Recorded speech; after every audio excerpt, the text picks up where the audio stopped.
Queridos irmãos, sejam todos bem-vindos. Mais um vídeo em que desenvolverei temas trazidos pelos amigos. Os amigos que comentam essas postagens que faço. Que entram em contato comigo através de muitos meios, pelo e-mail, comentando postagens escritas, conversando comigo pelo WhatsApp, às vezes pelo Messenger, mais raramente, né? Esses temas vão surgindo e eu vou aqui desenvolvendo as questões. Tá legal? Muito bem. Primeira questão de hoje. Cristãos podem receber iniciação em seitas hindus ou aceitar votos budistas e ainda permanecerem cristãos? Essa questão foi trazida por um amigo que está tratando de dois temas aqui. Eu acho que o primeiro deles é saber se as escolas hindus aceitam pessoas que se identificam como cristãos dentro dos seus meios, ou seja, dando iniciação, não é? Diksha, entregando um mantra e tudo mais para uma pessoa que se diga cristã, ou eles exigem que a pessoa se desvincule do cristianismo de modo mais formal. E se, do ponto de vista cristão, as pessoas que recebem uma iniciação, por exemplo, em uma via hindu, ou recebem votos budistas de alguma forma, se tornam praticantes ali, se essas pessoas são consideradas cristãs ainda. Muito bem. Bom, primeiro ponto é o seguinte, né? Vamos pensar assim, vamos analisar. Uma pessoa que está dentro do sistema religioso do cristianismo, ele é católico, ou ele é ortodoxo, ele é luterano, ele é anglicano, ele é pentecostal, neopentecostal, que está integrada em um desses sistemas, vive ali integralmente e é feliz ali, e tem respostas ali. Essa pessoa vai buscar iniciação numa escola hindu, num budismo qualquer? Essa pessoa vai buscar esse anelo, esse contato tão profundo? Pode ser que a pessoa seja um católico muito convicto do catolicismo, queira estudar sobre o Vedanta, queira conhecer o shaivismo da Caxemira, queira conhecer o budismo tibetano e tudo mais. Mas vai pedir iniciação, vai querer receber um outro nome, vai querer receber um japamala com um mantra, vai querer ter uma imagem de Sri Ramakrishna, de Vishnu, de Shiva, enfim, da Mãe Divina em casa. Vai ter um altar para o Buda, vai buscar refúgio no Buda, estando integrado dentro de uma igreja do cristianismo? Não, não vai acontecer isso. Então aqui nós temos já um primeiro ponto. Se a pessoa está buscando esse tipo de coisa, um aprofundamento na relação com essas outras sabedorias e escolas e vias religiosas, é porque a pessoa já se desconectou do cristianismo. O que não significa dizer que a pessoa deixou de amar a Jesus, renegou o evangelho, deixou de considerar os santos e as virtudes e alegrias e benefícios e aspectos positivos do cristianismo, da religião na qual ele estava inserido, na igreja na qual ele estava inserido. Mas que ele, considerando todas essas coisas, pode achar que está faltando a ele uma outra coisa, que ele vai encontrar isso em uma dessas escolas. Ou seja, não necessariamente alguém repudiou Jesus e o evangelho para se tornar adepto de uma dessas vias. Muito pelo contrário até. Eu acho que seria bastante estranho. Uma pessoa que vai se aprofundar em um desses caminhos vai aprender a valorizar Jesus e o evangelho, só que com uma outra coloração. Então o primeiro ponto é esse. Eu acho que a primeira questão é a busca por esse tipo de anelo já demonstra uma desvinculação. Então por parte das escolas hindus, por exemplo, o sujeito está ali pedindo iniciação, está subentendido que ele quer. Por exemplo, eu vou buscar iniciação na ordem Ramakrishna. Isso significa dizer que Ramakrishna é o meu ideal escolhido. Porque senão não faria sentido buscar iniciação na ordem Ramakrishna. Eu poderia ser um simpatizante do movimento de Ramakrishna e ficar à distância, sem ter esse vínculo. Isso é uma chancela de que você está querendo aquilo ali, mais do que outra coisa. Ok? O outro ponto é em relação ao cristianismo e essa pessoa. O que diz respeito às igrejas antigas, né? Eu acho que inclusive no cristianismo moderno, né, cristianismo novo, assim, a partir de Lutero e da Reforma Protestante, mas lá também nas igrejas antigas, né? O ponto sacramental é o seguinte: a igreja recebe você e a igreja joga você longe dela. Ela te recebe pelo batismo e ela te excomunga. Mas você não se auto-batiza, nem você sai por conta própria. Você pode apostatar, você pode viver fora da vida que a igreja acha correta, você pode acreditar em coisas que a igreja não admite, mas ela vai ter que chancelar isso dizendo publicamente: fulaninho não pertence mais a essa comunhão, ele está excomungado, retirado da comunhão. Se ele quiser voltar, ele vai ter que ter uma declaração pública de arrependimento e pedir para voltar. E provavelmente voltará. Então, o ponto é esse. Há uma formalidade aqui. Então, uma pessoa recebeu lá iniciação numa escola hindu. Isso automaticamente diz que ele está excomungado? Não, não necessariamente. Ele precisa ser excomungado. Pode-se dizer assim que na prática está. No meu caso, por exemplo, eu não recebi ainda nenhuma formal declaração de destituição do diaconato na igreja ortodoxa, de excomunhão. Nenhuma dessas coisas veio para mim, embora eu esteja há 4 anos declarando aqui a minha desvinculação da fé cristã ortodoxa. E, de uns tempos para cá, a minha afeição e conexão com o Sri Ramakrishna, que já seria um ponto, né, bastante que desconectado da ortodoxia cristã. Então, mas eu não recebi formalmente ainda nem a destituição do diaconato, nem a excomunhão. As duas coisas me seriam muito naturais. Na prática, eu não sinto mais nada disso. Mas, formalmente falando, não aconteceu. Então alguém pode dizer assim: não, ele é diácono e ele é cristão ortodoxo ainda porque a igreja não o retirou. Ele se retirou, mas a igreja não o admitiu retirado. Esse é o tipo de legalismo que existe dentro da lógica do cristianismo, ok? Então, cada um entenda como quiser isso. Eu acho que uma pessoa que busca uma iniciação numa outra religião já deixou a outra. Eu, por exemplo, quando fui recebido na igreja ortodoxa pelo Crisma, eu não recebi nenhuma carta de excomunhão da igreja católica romana. Mas, na prática, significava o quê? Que eu estava assumindo ali, né, como minha religiosidade, minha fé, o cristianismo ortodoxo e não o catolicismo romano. Então, sim, concretamente falando, eu deixei de ser católico, passei a ser ortodoxo. Não é verdade? Agora eu tenho um altarzinho dedicado a Sri Ramakrishna, Sri Saradadev, Swami Vivekananda, proclamo as verdades do ensinamento vedântico. Precisa que a igreja ortodoxa me dê uma carta de excomunhão para dizer que eu não estou com ela? Não é? Enfim. Muito bem. Segunda questão de hoje. Se naturalmente a continuidade das espécies se dá pela junção do masculino e do feminino, não fica subentendido que o impulso sexual homossexual é algo a ser contido pelos princípios de Yama e Niyama, que estabelecem aquilo que convém e o que não convém ao ser humano, que busca a realização divina? Refrear vontades não é uma virtude? Bom, interessante. Yama e Niyama, eu tenho uma série aqui no canal, uma playlist, né, inclusive, né? São aqueles preceitos, né, do yoga de Patanjali, desenvolvidos ali, que estabelecem as práticas que devemos cultivar na vida e aquelas que devemos evitar para nos tornarmos unidos ao divino, ao supremo, né? Yoga é isso, né? Então, Yama e Niyama são esses princípios, né?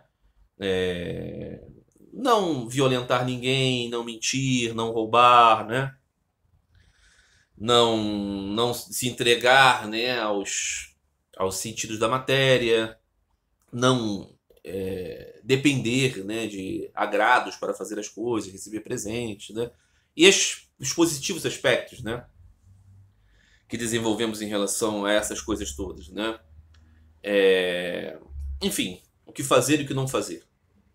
Então esse rapaz diz: se nós então nascemos com essas configurações no mundo material, né, no universo dos fenômenos, como macho e fêmea, e assim se dá a reprodução das espécies, isso não significa dizer que, uma vez que o indivíduo é homossexual, ou seja, nasce no corpo de um homem e sente atração por homens, nasce no corpo de uma mulher e sente atração por mulheres, ele não deveria refrear essa atração, porque essa atração não é natural, e se ele foi configurado nessas formas de homem e mulher, ele não deveria buscar ou seguir essa tendência natural ou refrear aquilo que é inatural? Então isso não seria uma característica de refrear as vontades? Bom, ponto de vista da vida espiritual aqui sob esses parâmetros de Yama e Niyama, de Yoga, de Patanjali, não é reproduzir. Okay?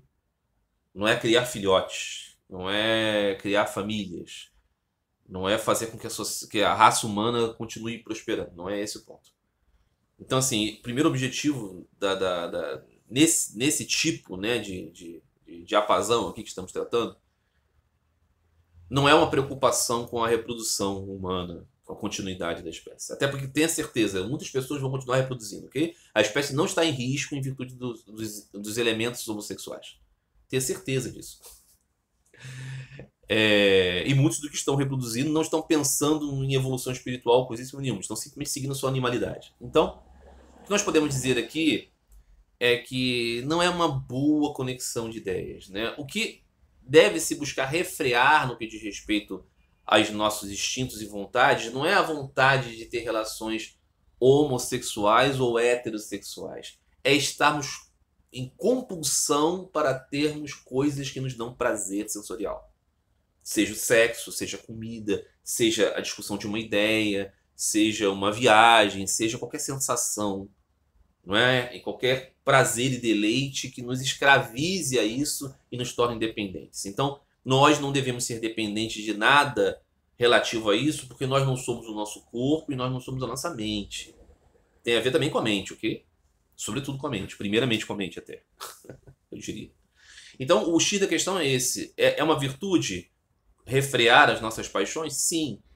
Mas isso não tem relação com a reprodução das espécies. Então, assim, vamos voltar lá a São Paulo, né?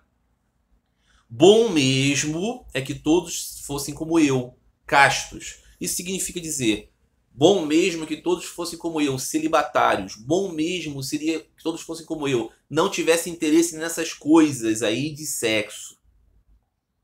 Mas se você não pode, case-se.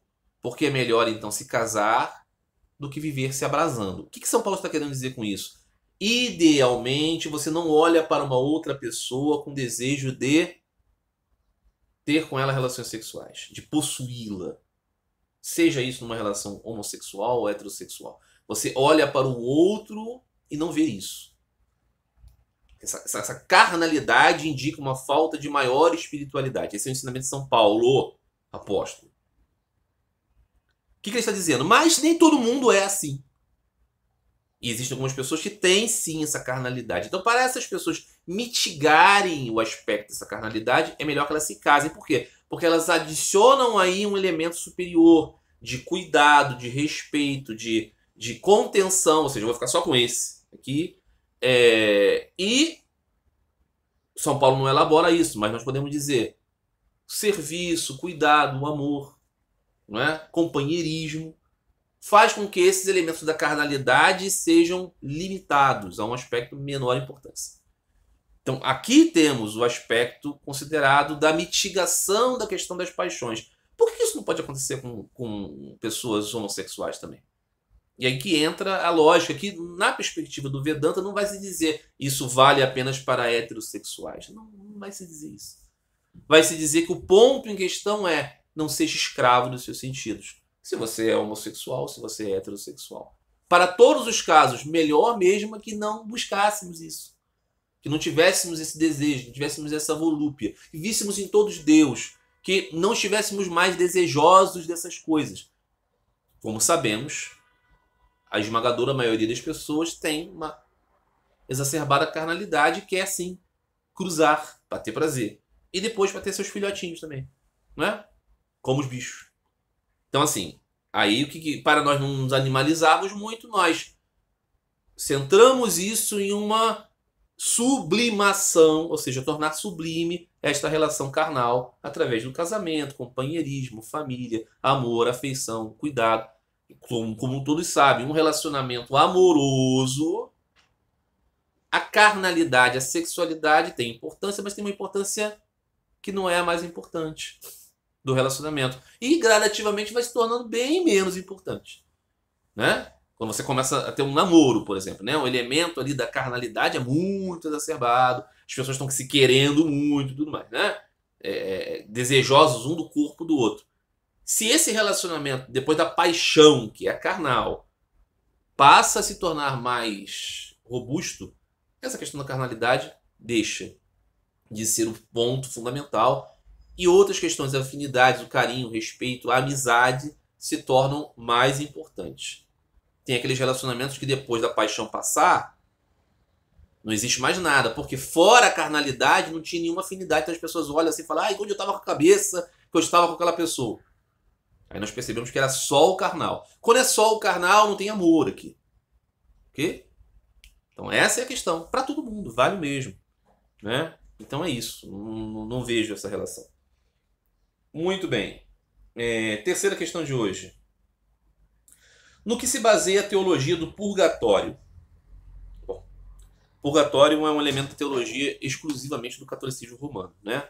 Das muitas seitas e igrejas cristãs, o catolicismo romano desenvolve a ideia de que existe um lugar, estado espiritual, pós-morte, em que os indivíduos que já estão salvos, mas não estão plenamente purificados, ou seja, cometeram ao longo da vida os pecados que a Igreja Católica caracteriza como veniais, ou seja, pecados menores, pecados perdoáveis, mas que não estão no estado de pureza o suficiente para ir para o céu, eles ficam nesse lugar, entre aspas, nesse estado espiritual, nessa dimensão de purga, ou seja, de purificação.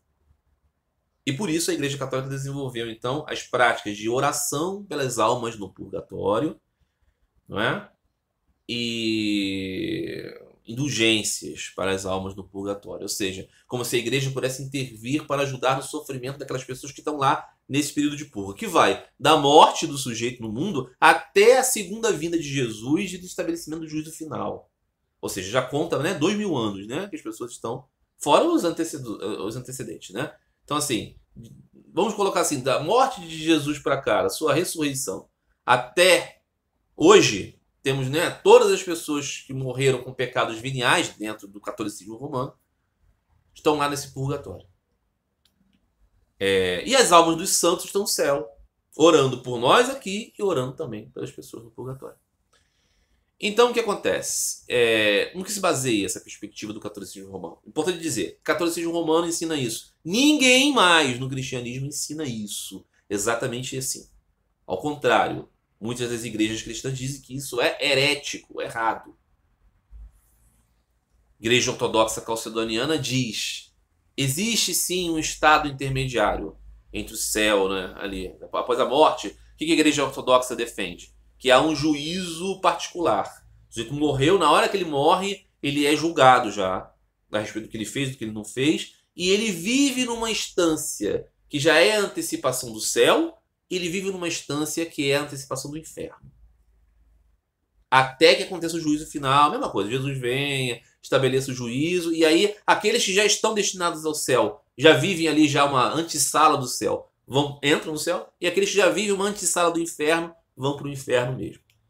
A Igreja Ortodoxa ensina que nesse meio do caminho, dependendo das orações das pessoas nesse mundo, ofertas na Divina Liturgia, as pessoas que estão ali na antessala do inferno podem ir para a antessala do céu.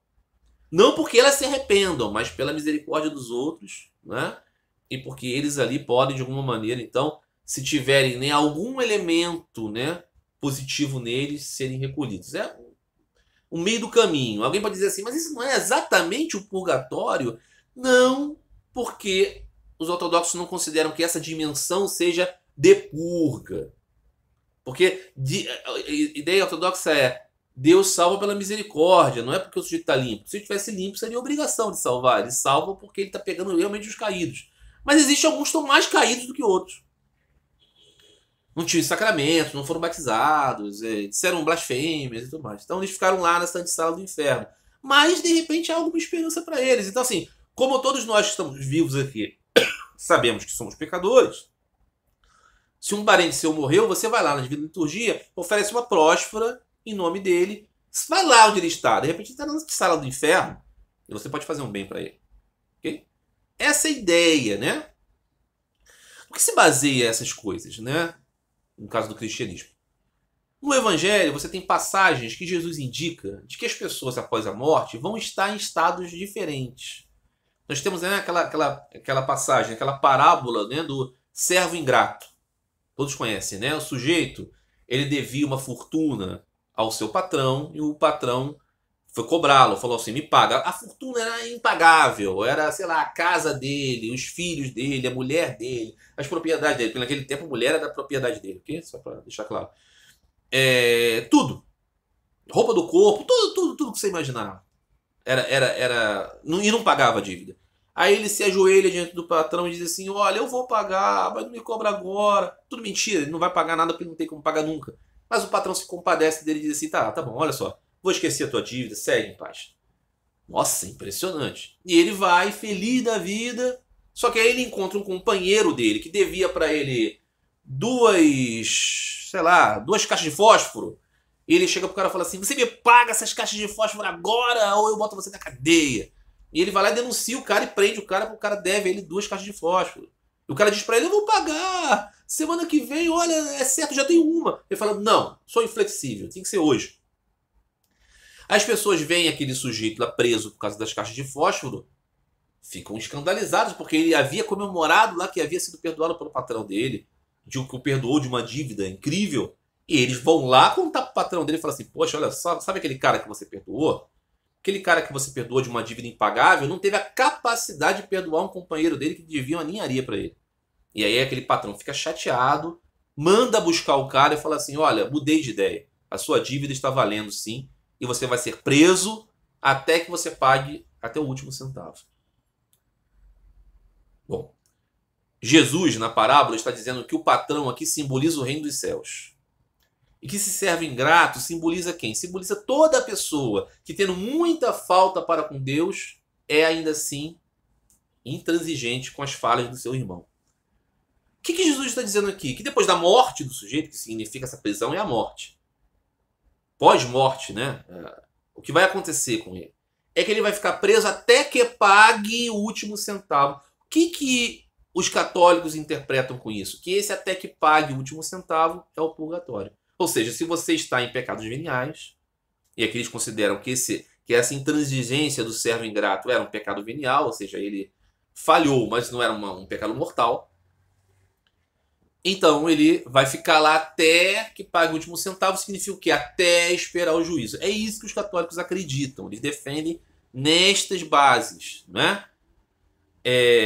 Os ortodoxos, por exemplo, consideram a possibilidade de alguém migrar da antessala do inferno para a antessala do céu na parábola de Lázaro e do homem rico. O que eles pensam? Aquele homem rico que estava lá e pediu para Lázaro, por favor me ajude, não sei o quê. Ele tinha uma consciência dos seus erros, ele tinha um desejo de estar num lugar melhor, ele queria ajudar os parentes que estavam vivos. Então isso significa dizer que, embora tenha morrido em pecado, ele ainda assim tinha virtudes. Então, pode ser que, no dia do juízo, Jesus acolha aquela sua apresentação de virtudes. É isso que se baseiam essas igrejas e tudo mais. No caso do catolicismo romano, o purgatório é um dogma, né? No caso dessas duas igrejas, não existe nada a respeito de um purgatório, mas existem ideias a respeito do que pode acontecer ali intermediário. É claro que por detrás de tudo isso temos a seguinte questão, né? Todos nós sabemos que existem santos nesse mundo, pessoas que são absolutamente maravilhosas. E sabemos que existem pessoas que são monstruosas nesse mundo, né? Nós temos assim, né, Madre Teresa de Calcutá e Adolf Hitler. Nós temos esses dois exemplos. Então assim, um é céu, o outro é inferno, é evidente, claro, né? Nessa dicotomia assim, né, do bem e do mal, muito óbvias. Mas e eu? Sujeitinho mais ou menos como eu. Sou o quê? Eu não sou santo. Também não sou monstro. Sou mais ou menos. A percepção da infinidade dos mais ou menos faz pensar que deve ter um lugar aí meio do caminho. Porque não é nem o céu. Pô, fulano é céu, né? E nem é inferno, né? Então assim, ele é o quê? Ele é um meio do caminho. Essa percepção que existe no cristianismo se dá porque não existe o elemento da possibilidade de transformação dos indivíduos através de um processo da reencarnação. que existem filosofias como o jainismo, as escolas hindus, as escolas budistas, o sikhismo, né? O taoísmo. Essas escolas dizem o seguinte: não, não, você não é esse Joãozinho, esse Pedrinho, essa Aninha, essa Claudinha. Você é um espírito que está conectado a isso, e essas vivências têm a ver com o seu personagem. Às vezes você é melhor, às vezes você é pior. E nisso acontece uma transformação do Estado aqui. Ou melhor dizendo, não é exatamente uma transformação desse Estado, mas implica dizer que essas experiências de 80 anos, de 100 anos no máximo, de 50 anos, de 25 anos, não expressam o que você é, de fato. Você não é esse fulano aí, esse ciclano, essa beltrana. No cristianismo, você desenvolveu a perspectiva de que você é esse fulano, esse ciclano, essa beltrana. Então, tem que se criar essas soluções, né? Sabendo que não dá para dizer que todo mundo vai pro céu sendo simplesmente essas pessoas que né, pagam um boleto em dia, né? É o que a gente faz, a gente não mata, a gente não rouba, né? A gente não trai, a gente não... tá bom. E beleza, e comer, beber, meu time vai se classificar, né? Partido político, essas coisas. Somos pessoas mundanas e aí morre porque você recebeu o sacramento, você vai pro céu. Fica parecendo fuleiro demais. Então, como tem isso, você estabelece essas teologias. Ok? Muito bem. São Serafim de Sarov recomendava aos seus filhos espirituais a visitarem o seu túmulo e falarem de seus problemas com ele, como se vivo estivesse, pois ele ouviria tudo ali. Isso não é uma negação da hipótese tanto da reencarnação quanto da perspectiva impersonalista do Vedanta, que diz que somos o Atman e não João, José e Maria? Tem uma conexão com o último tema tratado aqui. O primeiro ponto é que há muitas controvérsias a respeito do que São Serafim de Sarov haveria dito ou não dito. Escreveu isso. Enfim, né? Existem muitas histórias em volta de São Serafim de Sarov, que se tornou um ícone de uma espécie de renascimento espiritual da Rússia antes da Revolução Russa, não é?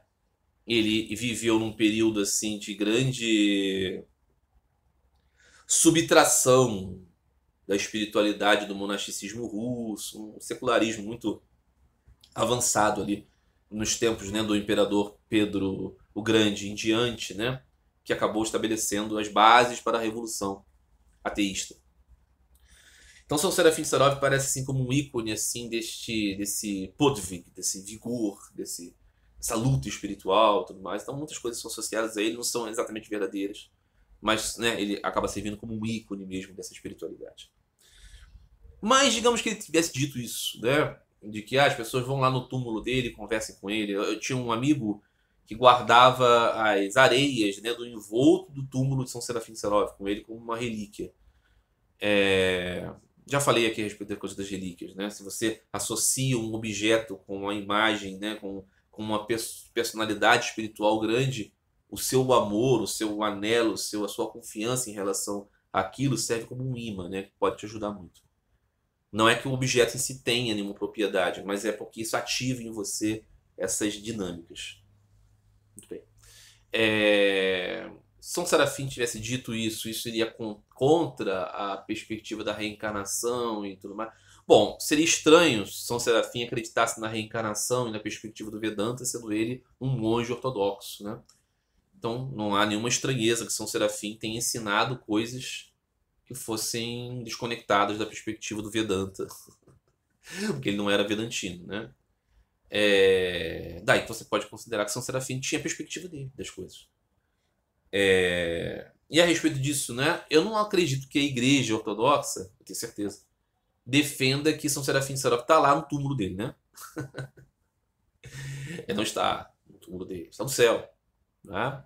Provavelmente agora aos pés da Virgem Maria, segundo a perspectiva ortodoxa. Então, isso também iria contrariar, se você pegar o pé da letra, assim, for bem flexível, a própria teologia da igreja ortodoxa. Então, acho que as coisas devem ser vistas por aí.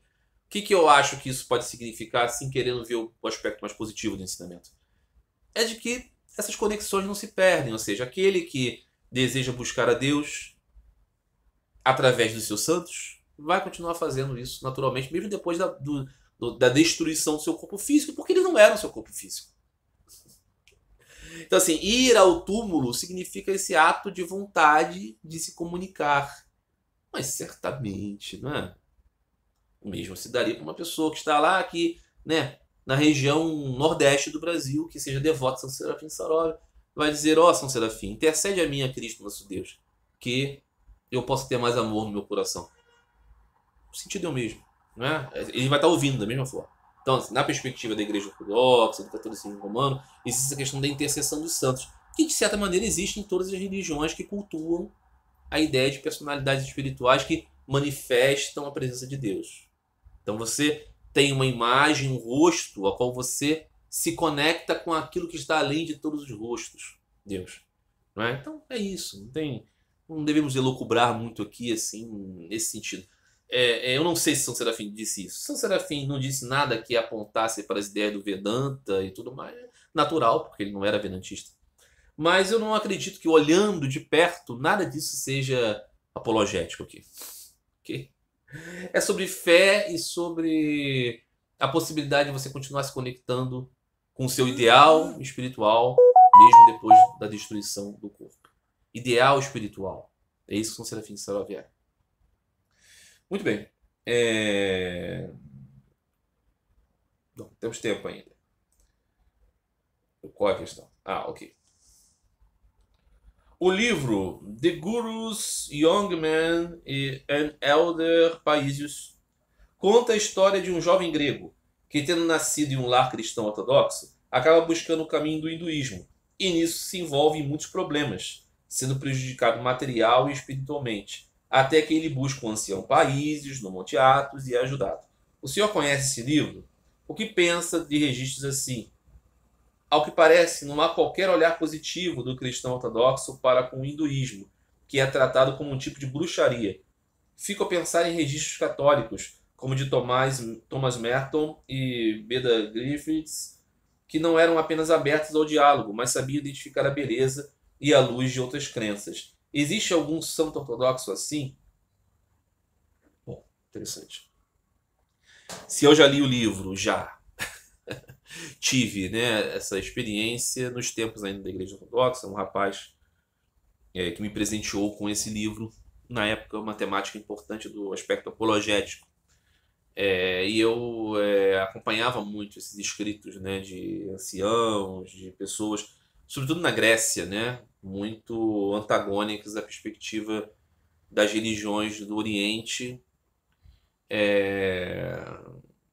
muito voltados, inclusive, para o crescimento, né, da aceitação dos gregos a essas espiritualidades e religiosidades. Então, tem um aspecto aqui claramente, né, de defesa de mercado. Lembro de ter lido na época, e na época mesmo, embora fosse muito voltado, né, para a perspectiva ortodoxa, percebi no livro assim, uma série de simplificações. Que se você tem um pouco de honestidade intelectual, mesmo você sendo cristão ortodoxo, você pensa assim: isso aqui tá muito ruim, né? Isso aqui tá muito cheio de espantalhos e simplificações e desonestidades mesmo, né? Além de fantasias. Então, assim, o livro tem como objetivo desenhar isso, né? Existe um perigo para os cristãos ortodoxos, sobretudo gregos. Muito voltado isso para o grego, sua identidade cristã ortodoxa. Não se vá aí ouvindo o canto da sereia dessas coisas orientais. Fique na Igreja Ortodoxa. E aí fala da experiência do rapaz com vários indivíduos dentro, assim, genericamente do hinduísmo, do yoga, como charlatões, como pessoas bruxos. É uma conexão. O sujeito é charlatão e ao mesmo tempo é bruxo. Ou seja, ao mesmo tempo existe só a parte má e má intenção. E aí, depois disso tudo, ele volta para a pureza do monasticismo atonita e vai lá ter diálogos com São Porfírios, com São Países, assim como se fosse a coisa mais tranquila do mundo. Ele chega num Monte Athos e fala assim: quero falar com São Países. Ele vai lá São Países e vai conversar com ele. Não é assim, ok? Você não tem contato com esses grandes eldres, com esses grandes anciãos, assim, com essa facilidade toda, não é? Mas ele tinha.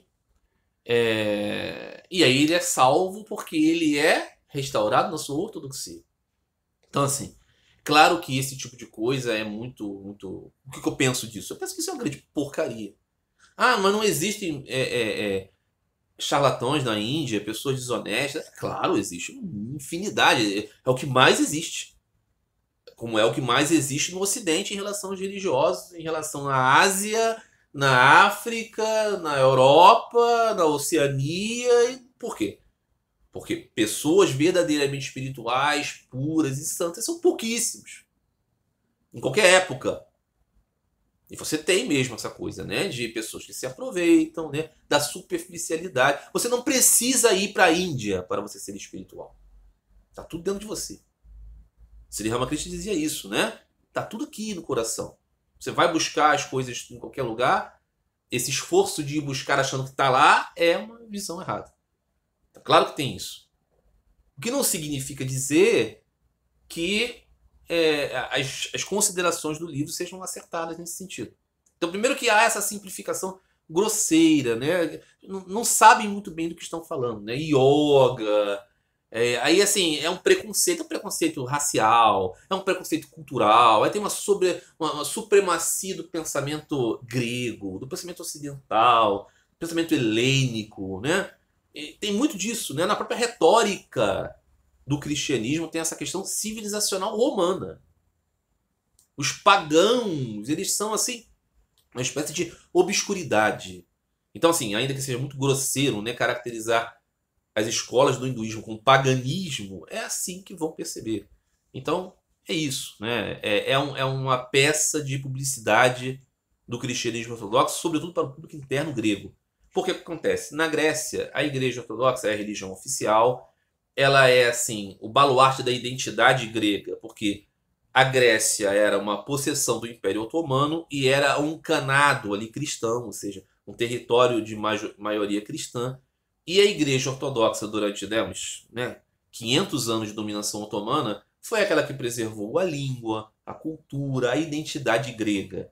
Eles eram otomanos, gregos, ortodoxos, bizantinos, ou romanos, como eram caracterizados pelos otomanos, né? O patriarca ecumênico era o chefe do milê romano, que é de Roma, de Bizâncio, do Império Romano Bizantino. Então, quando acabou a dominação otomana e a Grécia se tornou independente, aquilo foi visto como um país-igreja, um país cristão, um país ortodoxo. Então, a identidade grega está conectada à igreja ortodoxa. Então, o sujeito nasce, ele é ortodoxo na Grécia. Mas o que acontece é que isso é nominal. Então, boa parte dos gregos, a maior parte dos gregos, tem uma perspectiva nominal da religião.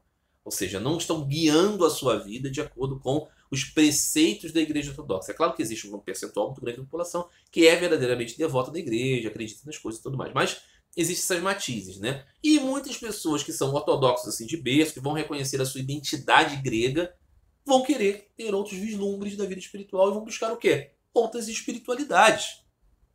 E encontram, muitas vezes, nesses caminhos, né? Do budismo, do Vedanta, não é? Possibilidade de desenvolver uma relação mais sincera com esse aspecto da dimensão humana que é a espiritualidade, a busca pelo transcendente. E isso incomoda por demais, evidentemente, a Igreja Ortodoxa por questões também mercadológicas.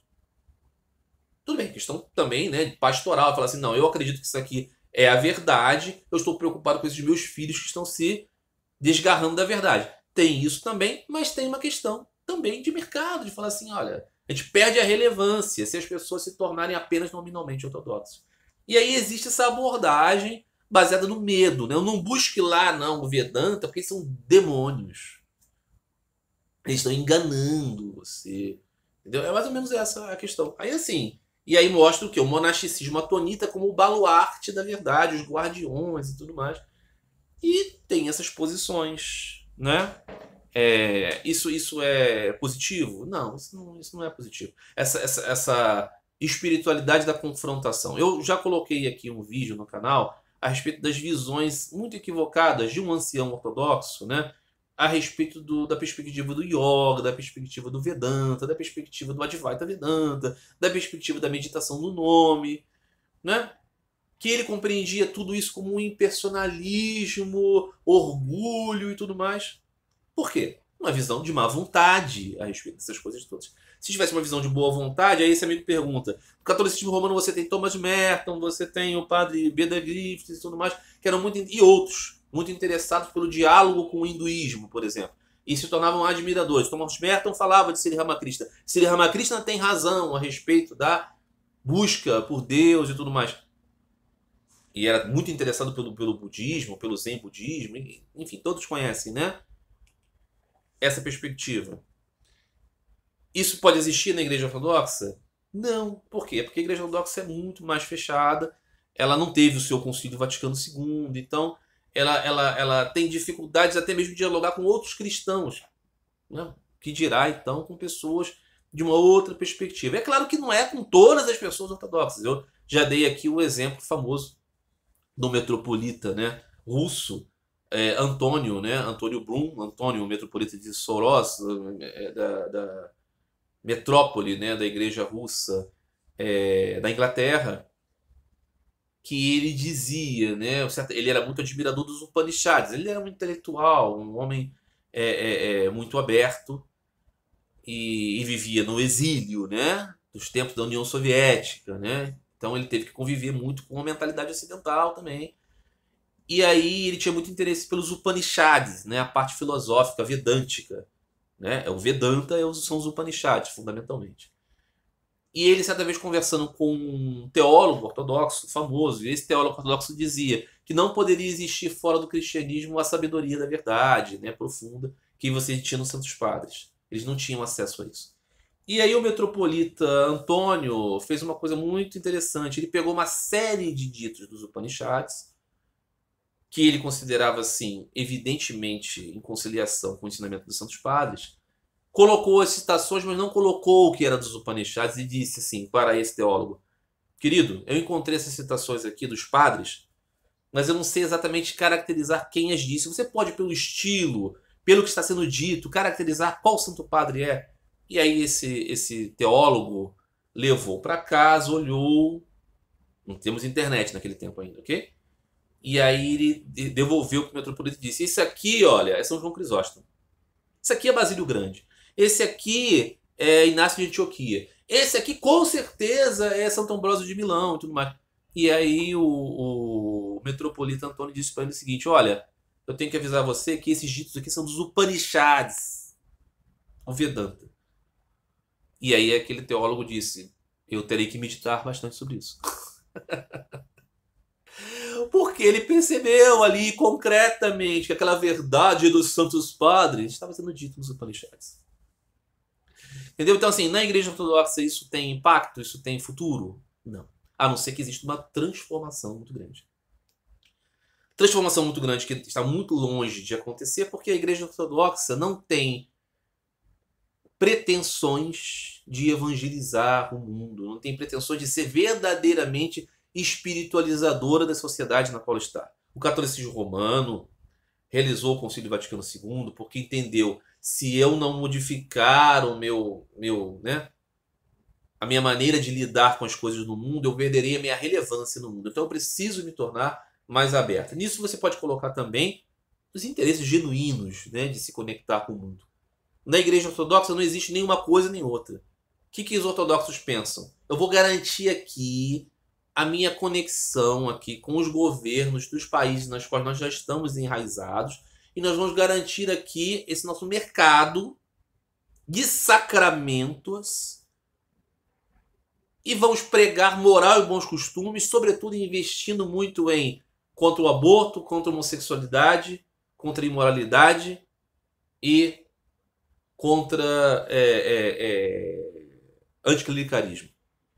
É basicamente isso. Então, é defesa da autoridade estatal, moral e bons costumes e sacramentos. É isso que a Igreja Ortodoxa defende. Então, ela não tem possibilidade de entrar nessas sutilezas, de descobrir em Sri Ramakrishna, por exemplo, alguém tão maravilhoso. Não tem possibilidade de fazer isso. Os católicos têm.